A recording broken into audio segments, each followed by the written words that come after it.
Praise the Lord. The best wishes to you and your family members in the name of God. దేవుని నామమునకు మహిమ కలుగును గాక. దేవుని నామం పేరట మీకును మీ కుటుంబ సభ్యులకును శుభాభివందనములు. ఈరోజు దేవుని వాగ్దానం. Today God's promise.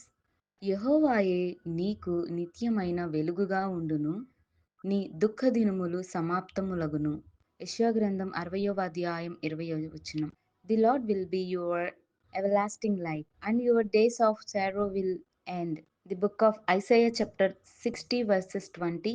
క్రీస్తునందున్న ప్రియమైన సహోదరి సహోదరులారా, ఈ శ్రేష్టమైన ఉదయకాల సమయంలోనూ దేవుడైన యెహోవా మనందరికీ తెలియచేస్తున్న మాట. యెషయా ప్రవక్త గారు దేవుని యొక్క వాక్యమును గూర్చి బోధిస్తూ మాట్లాడుతున్నాడు. యెహోవాయే నీకు నిత్యమైన వెలుగుగా ఉండును, నీ దుఃఖ దినములు సమాప్తములగునని ఈ వాగ్దానం ద్వారా దేవుడు తెలియచేస్తున్నాడండి. చూడండి, మనుషుల జీవితంలోనూ వెలుగు లేక చీకటి బంధకాలలోనూ చీకటి అంధకార శక్తుల మధ్య జీవిస్తూ ఆ పాపమనే చీకటిలోని అవమానాల గుండా, అపాయాల గుండా, సమస్యల మధ్యన, శ్రమల మధ్యన, అనారోగ్యం మధ్యన చీకటి బ్రతుకులు బ్రతుకుతున్న వారందరి యొక్క జీవితాల్లోకి దేవుని యొక్క వెలుగు అనేది ఉదయిస్తుందని దేవుడు తెలియచేస్తున్నారు. చీకటి బ్రతుకులను మార్చగలిగే మన ప్రభువైన యేసుక్రీస్తు వారు తన నిత్యమైన వెలుగుతోనూ మనలందరినీ నింపుతాడు. అలాగే మన యొక్క దుఃఖ దినములనేవి కూడా సమాప్తం చేస్తాడు. దేవుని యందు విశ్వాసం ఉంచండి, దేవుని ఎడల ప్రార్థించండి. ఆయనతోనూ ప్రార్థన విజ్ఞాపములు చేసిన ఎడల దేవుడు తప్పకుండా మన ప్రార్థనలకు జవాబును దయచేస్తాడు. కనుక నీవు నేను మనమందరమును ఈ వాక్యము నిమిత్తం ప్రార్థన చేద్దాం. ప్రార్థన.